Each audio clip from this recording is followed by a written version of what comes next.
Nous sommes en plein cœur de l'hiver et vos abeilles ont besoin de vous. Vous voulez des ruches en forme au printemps? Vous voulez vous assurer qu'elles passent cette période cruciale sans encombre? Dans cette vidéo, nous allons découvrir l'importance du nourrissage hivernal et plus particulièrement de l'utilisation du candy. Vous apprendrez à choisir le bon type de candy, à quelle période le donner et comment le mettre en place dans votre ruche. Alors restez bien accrochés car la survie de vos colonies est entre vos mains. Bienvenue sur les vidéos Ico-Apiculture. Je suis François, responsable du magasin Ico-Apiculture à Châtenois en Alsace. Je vais vous parler aujourd'hui d'un sujet crucial pour vos abeilles, le nourrissement hivernal. Mais d'abord, pensez à vous abonner pour recevoir nos prochaines vidéos. On se retrouve à l'intérieur du magasin, au chaud, pour parler un petit peu de théorie et de choix de candy. La première question, c'est comment s'assurer que vos abeilles aient suffisamment de nourriture pour faire la jonction entre les dernières récoltes d'été et les premières récoltes au printemps. Donc on va se retrouver avec quelques mois sans possibilité pour vos abeilles d'aller récolter naturellement de la nourriture dans la nature. On va calculer que sur les mois de octobre, novembre, décembre, janvier et février, donc 5 mois, il y ait suffisamment de réserves dans la ruche. Question: pourquoi on va avoir besoin de nourrir ces abeilles pendant l'hiver? Eh bien simplement parce que il pourrait arriver que les réserves s'épuisent plus rapidement que prévu, qu'il n'y avait pas assez de réserves à l'entrée en hivernage, que l'hiver soit plus long, qu'il y ait des périodes pendant l'hiver avec des températures élevées qui donneraient des envies aux abeilles de sortir et du coup de consommer les réserves plus rapidement. On estime que 30% des pertes hivernales sont liées plus ou moins au manque de nourriture. Donc c'est important de surveiller l'aspect des réserves et de venir compenser ce manque de réserve avec de la nourriture.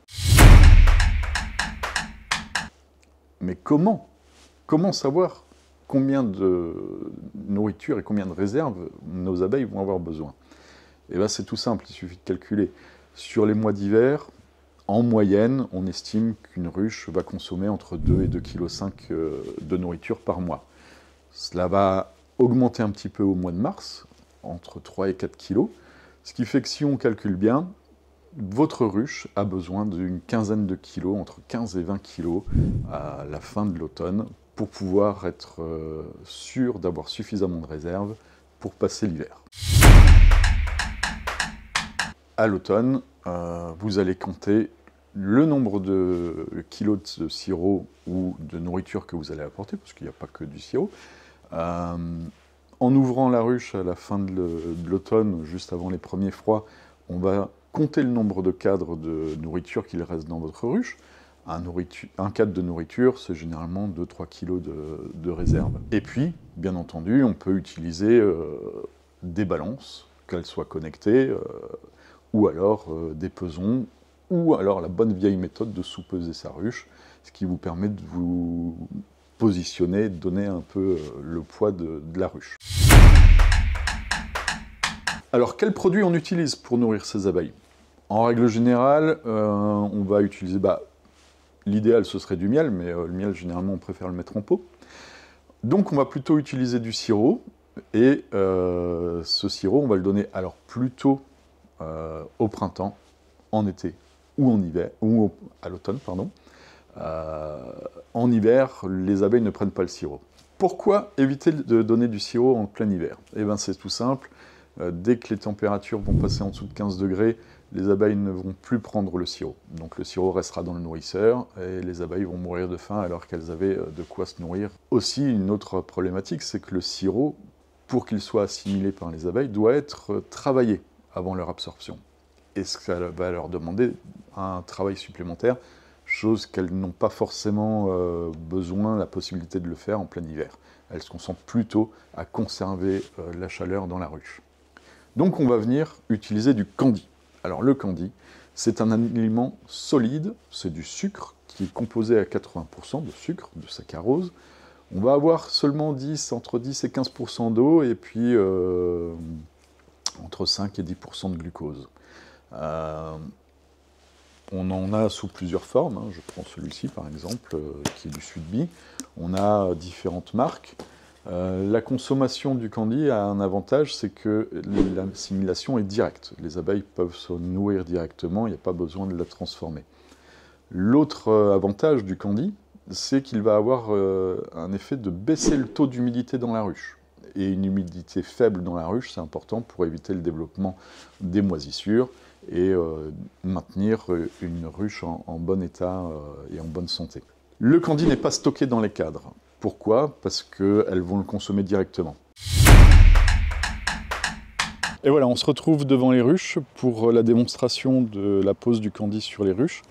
Donc vous avez vu, je me suis habillé parce que j'estime qu'à chaque fois qu'on visite une ruche, il est important de se protéger. Même pour des petites visites comme en plein hiver où les abeilles normalement ne volent pas, c'est toujours intéressant de se protéger. Moi j'ai tendance personnellement à réagir un petit peu aux piqûres d'abeilles, donc je préfère être totalement protégé, comme ça je suis zen. Il y a autant d'apiculture que d'apiculteurs et de techniques, donc voyez comme vous voulez. Moi j'aime bien utiliser cette combinaison aérée de chez ICO. Elle est extrêmement protectrice et même en plein été, on n'a pas trop chaud avec. Pour poser la poche de candy, donc on va utiliser une poche d'abeille fondant en 2 kg. J'aime beaucoup cette poche parce qu'elle est assez fine, ce qui va nous permettre de la positionner bien comme il faut dans la ruche. Plusieurs solutions existent, soit on met la poche dans un nourrisseur qui a un trou et qui va permettre aux abeilles de passer à travers, soit on peut utiliser ce genre de couvre-cadre troué en mettant la poche de candy comme ceci. J'aime pas trop ces techniques-là, à titre personnel. Pourquoi? Parce que, j'espère qu'on voit à la caméra, il y a un espace assez important entre la poche de candy et les abeilles, qui est à peu près de cette épaisseur-là. En plein hiver, quand il fait très froid, le risque c'est que les abeilles soient bloquées à cause de l'air froid et la grappe n'arrivera pas à monter chercher le candy. Donc moi je préfère utiliser la technique où on va poser directement la poche de candy sur les cadres. Comme ça, on est bien en contact avec la colonie et la colonie peut bien se nourrir. Donc je vais vous montrer ça tout de suite. Alors avant d'ouvrir la ruche, on est en plein hiver, il fait froid, on va éviter de refroidir la colonie. Vaut mieux préparer tout le matériel avant, donc ouvrir la poche de candy, préparer son enfumoir, et une fois que tout est prêt, on ouvre la ruche. Nous aujourd'hui on va utiliser l'Apisolis. L'Apisolis c'est un produit qui est facile à mettre en œuvre, qui s'allume très rapidement, et pour des petites visites ponctuelles est vraiment extrêmement adapté.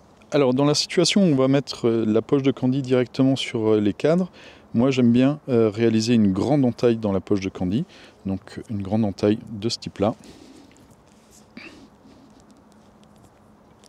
Et ensuite je viens enlever toute cette partie-là, et c'est cette partie qui ira sur les cadres. L'avantage de faire une grande entaille, c'est que les abeilles, une fois qu'elles auront consommé toute la partie centrale, pourront aller facilement sur les bords sans que le plastique vienne se rabattre sur elles, et elles pourront vraiment consommer l'intégralité de la poche. Je m'équipe, on ouvre la ruche et on se retrouve tout de suite après. Et voilà, donc on va ouvrir la ruche.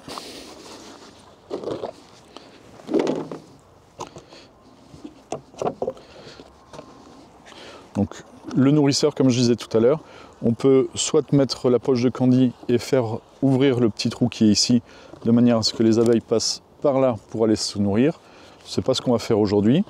On va utiliser donc le couvre-cadre qui est là. Voilà, donc le couvre-cadre. Ensuite on vient positionner la poche de candy là où la colonie se trouve, c'est que la colonie se trouve ici. On va enfumer un petit peu, comme ceci, ce qui va faire descendre les abeilles. Et ensuite, on va venir poser la poche de candy délicatement. Voilà. Et on n'a plus qu'à prendre le couvre-cadre qui est ici la partie du cou bien creuse pour venir couvrir la poche de candy, comme ceci. Ensuite, on remet notre nourrisseur, notre isolant et le toit. La vidéo touche à sa fin. Vous avez maintenant pu voir la technique pour mettre une poche de candy pour nourrir vos abeilles pendant l'hiver. J'espère que cette vidéo vous a plu. Si c'est le cas, des petits pouces, ça fait toujours plaisir. Si vous avez d'autres techniques ou si vous pensez avoir des commentaires à mettre, n'hésitez pas à mettre un petit commentaire qui pourra faire avancer la communauté.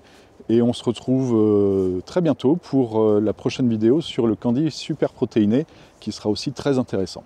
A très bientôt chez Eco Apiculture.